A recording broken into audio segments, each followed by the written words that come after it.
攻速型法师羊刀是绕不开的话题，羊刀能不能担得起瑞兹核心装，设计师比玩家要更纠结一些。基础飞弹该有多少颗？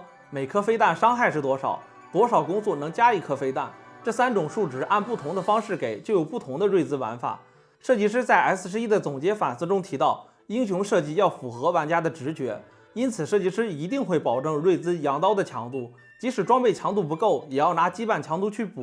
具体实现方法是，次元术士提供皇子战旗，全队加攻速，从而实现攻速越快，攻速越快的羊刀逻辑。比如这次版本更新，羊刀的削弱肯定不是瑞兹引起的，所以羊刀砍了5%攻速，就得加强次元术士的战旗攻速。这也是设计师在 S11 反思的内容，次费卡要跟自己垂直羁绊更契合，而非依赖外援。现在大家能理解羊刀瑞兹的争议点了吗？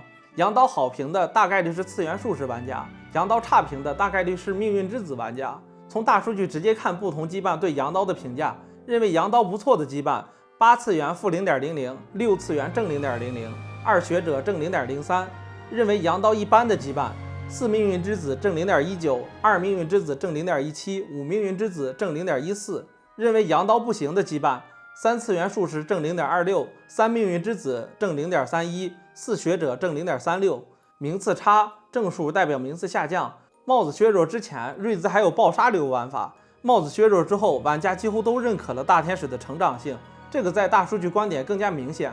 8次元术士大天使智障 56% 的登场率，名次差在负 0.21， 几乎是断层领先。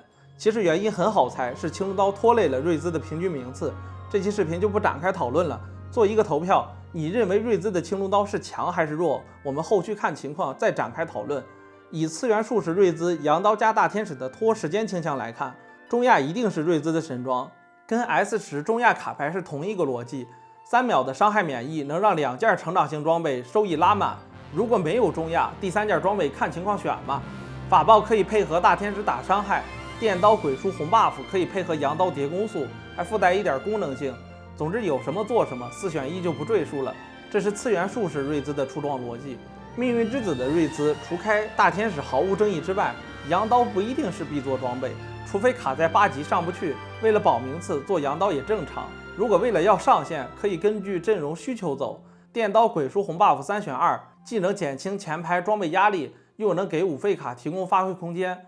命运瑞兹又不是只玩瑞兹，2件功能装照样是团队主力。关注云顶风向标，让你玩游戏更灵活更自由。我们下期视频再见。